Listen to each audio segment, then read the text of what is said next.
নমস্কাৰ বন্ধুসকল, আত্মালাপৰ মজিয়াৰ পৰা মই আটাইলৈকে শুভেচ্ছা জ্ঞাপন কৰিছোঁ।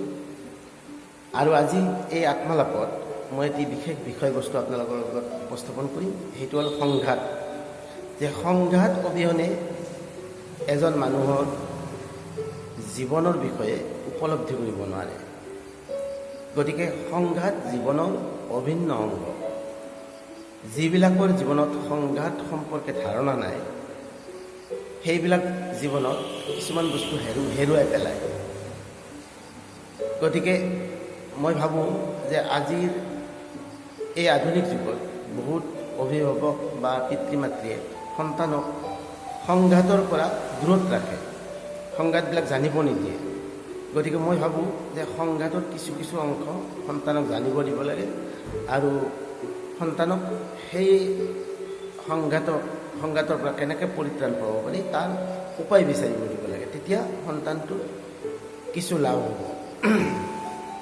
মই মোৰ জীৱনত তেনেকুৱা বিভিন্ন সংঘাতৰ সন্মুখীন হৈছোঁ।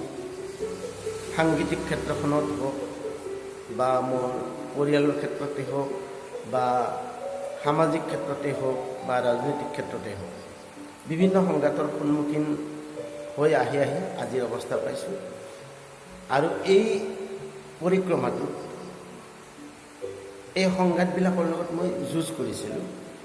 যুঁজ কৰি সাফল্য হৈছোঁ নে নাজানো, কিন্তু মই জীৱনটোক উপলব্ধি কৰিবলৈ শিকিছোঁ, সেইটো ঠিক।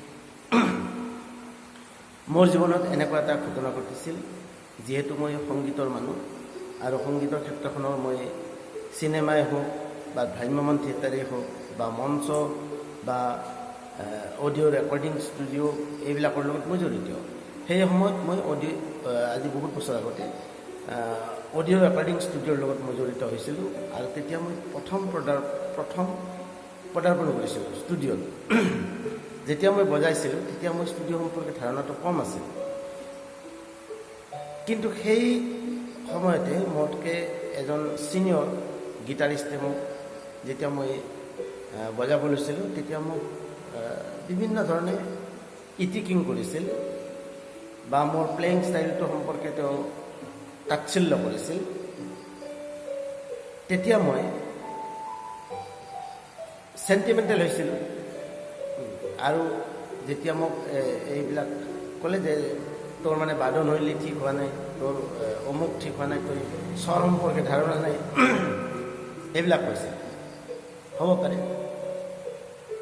আৰু মোৰ সেইটোৱে এটা জীৱনৰ পাঠ হ'ল যে মই সেইদিনাৰ পৰা মই সংগীতৰ বিভিন্ন বস্তু অধ্যয়ন কৰিব লাগিব।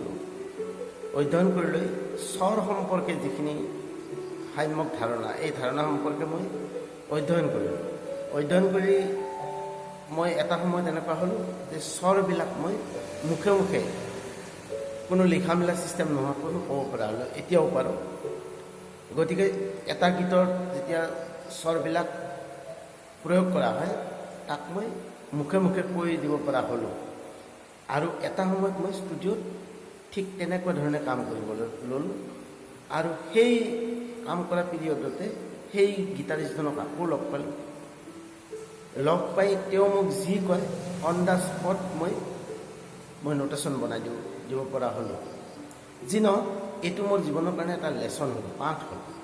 গতিকে মই ভাবোঁ যে এনেকুৱা আমাৰ সমাজত বিভিন্ন বিদ্ৰূপ কৰা মানুহ আছে বা তাচ্ছিল্য কৰা মানুহ আছে, বা আমাৰ যিটো আমাৰ চৰিত্ৰ, যে আমি এজন মানুহক উঠিব নিদিওঁ, এনেকুৱা ধৰণৰ বিভিন্ন সমস্যা আহে।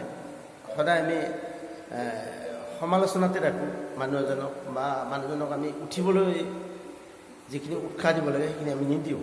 গতিকে মই ভাবোঁ যে কোনোবাই ইটিকিং কৰিলেও, কোনোবাই কিবা কৰিলেও সেইটোক এটা জীৱনৰ পাঠ হিচাপে ল'ব লাগে আৰু পাঠ হিচাপে লৈ সেইমতে কাম কৰিব লাগে। তেতিয়া দেখিব যে সমাজত আপোনাৰ এখন স্থান আহিছে, এখন আসন আহিছে।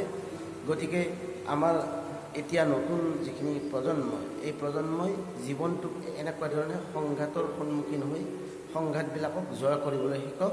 এয়াই মোৰ আত্মালাপৰ মজিয়াৰ পৰা মোৰ আহ্বান। মোৰ এই ইউটিউব চেনেলটো আপোনালোকে ছাবস্ক্ৰাইব কৰিব, কমেণ্ট কৰিব, লাইক কৰিব, শ্বেয়াৰ কৰিব। ধন্যবাদ।